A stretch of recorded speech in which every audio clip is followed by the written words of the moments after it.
Yes વિદ્યાર્થી મિત્રો, છેલ્લા લેક્ચર્સમાં આપણે ઘણી વખત ચર્ચા કરી કે દરેક વિષયમાંથી જીપીએસસી શું પૂછી રહી છે અને એ જ કડીમાં છેલ્લો મુદ્દો બાકી હતો કરંટ અફેર્સ. કરંટ અફેર્સ એનો સ્કોપ ખૂબ વિશાળ છે. બહુ બધું એમાં વાંચીએ ત્યારે કેટલું પૂછાતું હોય છે. તો મારી હંમેશા સલાહ રહી છે બધા જ વિદ્યાર્થી મિત્રોને કે કરંટ અફેર્સ એ નો રેશિયો 1/8 છે, તો એના ઉપર એટલી જ મહેનત કરવી જોઈએ. ઘણા બધા વિદ્યાર્થીઓ જે કન્વેન્શનલ વિષય છે, પરંપરાગત વિષય છે, જેની અંદર તો શોર્ટ પૂછાવાનું છે, એને સ્કીપ કરીને કરંટ ઉપર વધારે પડતું ધ્યાન આપતા હોય છે. એની પાછળનું પણ કારણ હું સ્પષ્ટ જણાવી દઉં કે બધા જ ઇન્સ્ટિટ્યૂટ દ્વારા, દિલ્હી હોય કે ગુજરાત હોય, કરંટ અફેર્સ એને એક માર્કેટિંગના સોર્સ તરીકે યુઝ કરવામાં આવે છે અને એટલા માટે સૌથી વધારે લોકોને એવું લાગે છે કે કરંટ અફેર્સ સૌથી વધારે મહત્વનું છે, પણ એ આ ફિલ્ડમાં જોડાયેલું મિથ છે. તો ક્યારેય ભૂલ ના થાય. જેમ કે જીપીએસસીની પરીક્ષામાં છેલ્લા ઘણા બધા જે પેપર્સ આપણે જે દર વખતે જોઈ રહ્યા છે, એ પેપર્સ મુજબ જીપીએસસી 1-2માં પ્યોર કરંટ અફેર્સ, એકદમ જે શુદ્ધ કરંટ અફેર્સ છે, વર્તમાન પ્રવાહ, એ માત્ર 8 માર્કનું પૂછાયું છે. ડીવાયએસઓમાં 13 માર્કનું, એસટીઆઈમાં 10 માર્કનું પૂછાયું છે. મોડરેટ એનું પ્રમાણ રહ્યું છે, મધ્યમ પ્રમાણમાં રહ્યું છે. વિદ્યાર્થીઓને જે પણ કરંટ અફેર્સમાં જરૂર પડે એના માટે પ્રાજસવ ફાઉન્ડેશન દ્વારા આપણે કરંટ અફેર્સનું મેગેઝિન છે, એ પણ 2-3 દિવસ પહેલા ટેલિગ્રામ ચેનલ ઉપર મૂકી દીધું છે. બરાબર છે કે મેગેઝિન તમે એક વખત આજે ડાઉનલોડ કરી નાખો. મેગેઝિનમાં આપણે ગુજરાત પાક્ષિકનો પણ બધો સમાવેશ કરી નાખ્યો છે.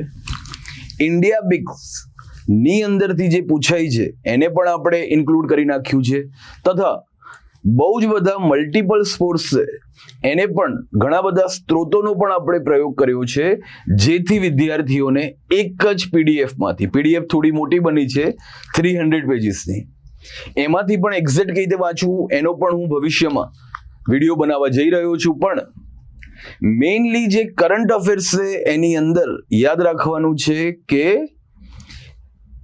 એક વખત રીડિંગ કરવાનું છે, બરાબર છે, અને જે કામનું હોય એના ઉપર હાઇલાઇટર પેનથી હાઇલાઇટ કરીને એને 2-3 વખત વાંચવાનું છે. ઘણી બધી વસ્તુ એક જ વખત વાંચવાની, હેડિંગ વાંચ્યું હોય, ભલે ઇન્સ્ટિટ્યૂટે એની અંદર નીચે કન્ટેન્ટ મૂક્યું હોય, પણ એ કન્ટેન્ટમાંથી કદી એમસીક્યુ ના પૂછાય. ઘણા બધા વિદ્યાર્થીઓ મને પૂછતા પણ હોય છે. આ મેગેઝિન મૂક્યા બાદ પણ ઘણા બધા વિદ્યાર્થીઓએ મને પૂછ્યું કે સર કઈ રીતે કરંટ અફેર્સ વંચાય. તો આ જ મેગેઝિનને લઈને હું એનો પણ ભવિષ્યમાં એક વિડીયો બનાવવાનો છું. ઓકે, તો મેગેઝિનની અંદર ઇન્ડેક્સ આ મુજબની છે, બધું જ આપણે ઇન્ક્લુડ કરી નાખ્યું છે. ગુજરાત એટ અ ગ્લાન્સ, ઇન્ડિયામાંથી બંધારણ, વિદેશ નીતિ, અર્થતંત્રની ડાયરી, રિપોર્ટ, સૂચકાંક, ભૂગોળ, પર્યાવરણ, સાંપ્રત સંમેલનો, યોજના, નીતિ અને કાર્યક્રમો, સ્વાસ્થ્ય અને સુરક્ષા, કળા અને સંસ્કૃતિ, એવોર્ડ અને સન્માન, person in news, science and technology, sports, વૈશ્વિક વર્તમાન ઇન્ડેક્સમાં ભારતનો ક્રમ, મહત્વપૂર્ણ દિવસો અને ગુજરાત અને ભારતનું બજેટ.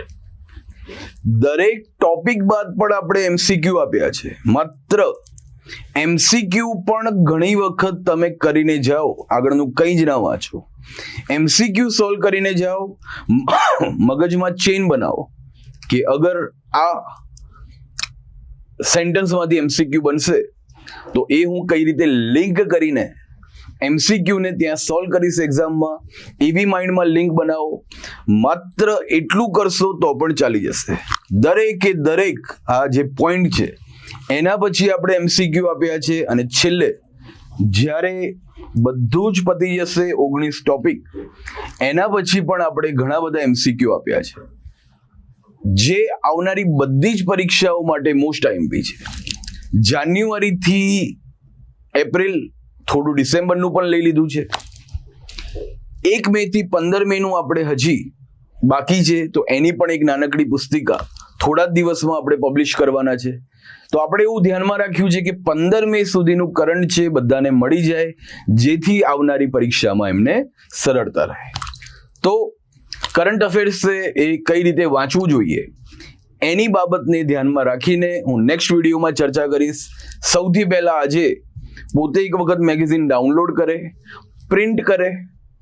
પ્રિન્ટ કરીને જે પોતાને લાગે કે મહત્વનું છે એને હાઇલાઇટ કરે, બાકીનું બધું સ્કીપ કરી નાખવાનું. ઘણા બધા લોકો જે ભૂલ કરતા હોય છે કે વિડીયો જોતા હોય તો પણ એકવાર વિડીયો જોઈ લીધો અને એને એવું છે કે એમાંથી અગર પૂછવામાં આવશે તો મને યાદ આવશે.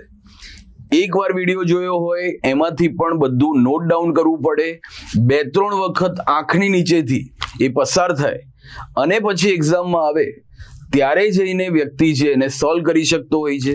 તો એ બાબત પણ એને ધ્યાનમાં રાખવાની છે અને છેલ્લા દિવસોમાં ખૂબ જ મહત્વનું સાબિત થશે આ કરંટ અફેર્સનું મેગેઝિન ગુજરાતના તમામ વિદ્યાર્થીઓને. જય હિન્દ, જય ભારત, જય જય ગરવી ગુજરાત. Thank you.